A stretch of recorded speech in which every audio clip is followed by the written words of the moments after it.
Welcome back to Ravens Today. I'm your host, Connor Gioffreda, giving you all the latest updates on anything and all things Ravens. Please make sure to keep subscribing to the channel and like the videos. Let's dive into it. Okay, so Darren Waller, former Ravens tight end, is coming out of retirement.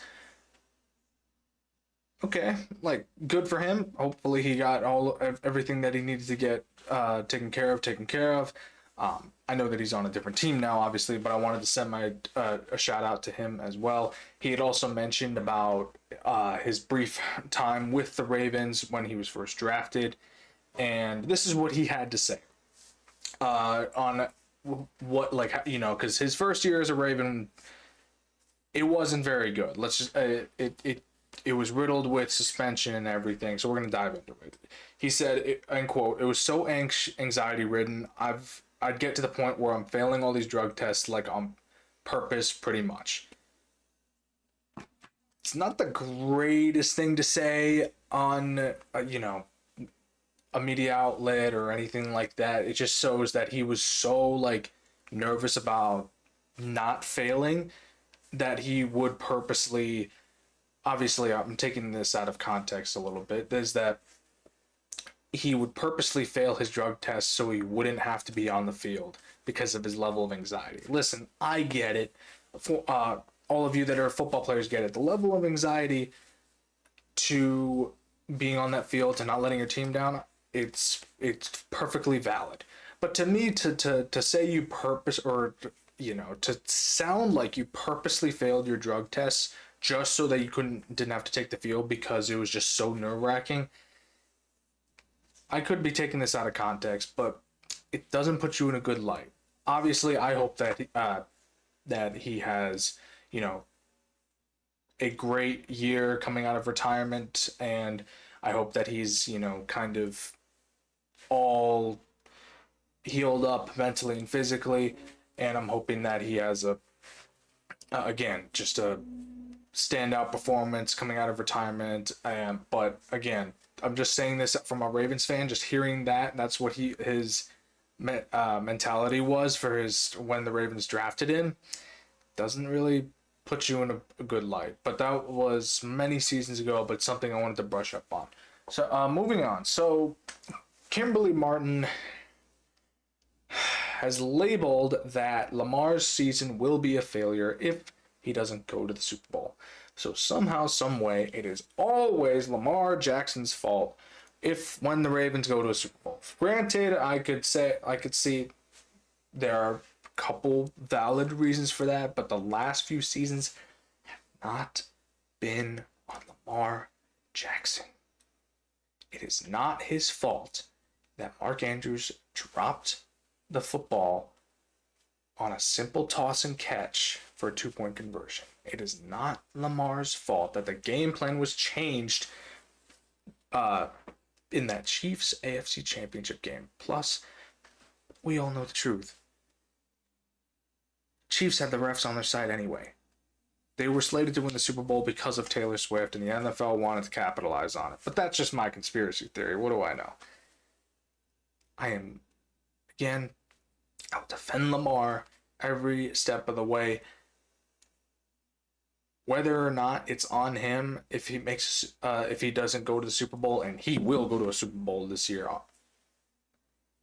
It is mind-boggling to me that they just simply blame him, even when the season hasn't started, even when has not been his fault the last couple of seasons. They just say it's on Lamar, whether our defense gives up, or when players drops the ball, or the game plan has changed. It's always on Lamar, apparently.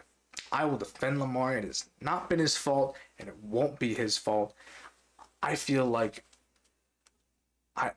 once Lamar Jackson wins a Super Bowl, all the gloves come off.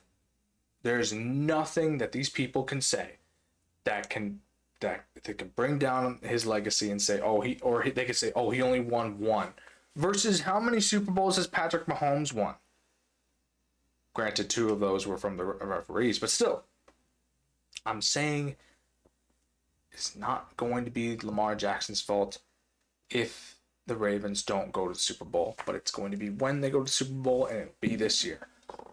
Moving on.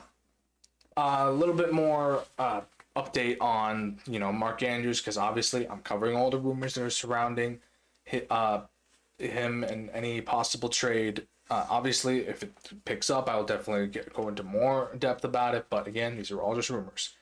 So there have been some rumors floating around that the Chargers have put their hat into the ring for Mark Andrews to see if they can, nibble at any opportunity that they can get from Mark Andrews. Mind you, Mark Andrews had his best playing career under the Chargers head or offensive coordinator, Greg Roman. I mentioned my thoughts on Greg Roman, and I don't need to go into it because I'm just going to go on an angry rant about that. So I will admit that Mark Andrews thrived under Greg Roman's offensive scheme. It would make sense, considering that he has $11 million cap hit next season, that the Ravens would go a route for Mark Andrews, and besides, John Harbaugh, Jim Harbaugh brothers, like they would probably have a lot of say in the trade negotiations. So it makes sense that the Chargers would throw their hat in because Andrews knows the offensive schemes of Greg Roman, and he thrived under that offensive scheme. But again, these are just rumors. I don't expect the Chargers to really escalate the trade talks as much. But again, just a rumor. Again, expecting a first-round draft pick is not... It isn't viable anymore, so maybe a second, a third, or something like that. But just a rumor. We're speculating on this, but it does make sense on why the Chargers would kind of throw their hat into that ring. Moving on, so I mentioned in a previous video that I believed that Tez Walker would be the standout for next season, for the regular season and into the training camp. ESPN believes it too. Love the fact that Tez Walker is getting so much hype. It's not from just ESPN, not from myself, not from fans. John Harbaugh's mentioned that Tez Walker is, going from 0 to 100 in terms of speed. He is always willing to learn. I am super excited that people are catching on that Tez Walker will be that guy for the Ravens. He will be a perfect wide receiver 3 for the Ravens. Once, wide receiver 3, wide receiver 4, I'm saying 3 because, once DeAndre Hopkins is no longer on the team, Walker will probably take over that wide receiver 3 position. I'm all for it. We saw, again, like I've said in the previous video, we saw glimpses of what he can do, that toe tap touchdown. So super happy that, some media is catching on to the fact that Tez Walker is in line to have a great training camp and a great season under the Ravens banner. Thank you for tuning into Ravens Today. I'm your host, Connor Gioffreda. Again, please make sure to keep subscribing to the channel and like the videos. I will catch you all later.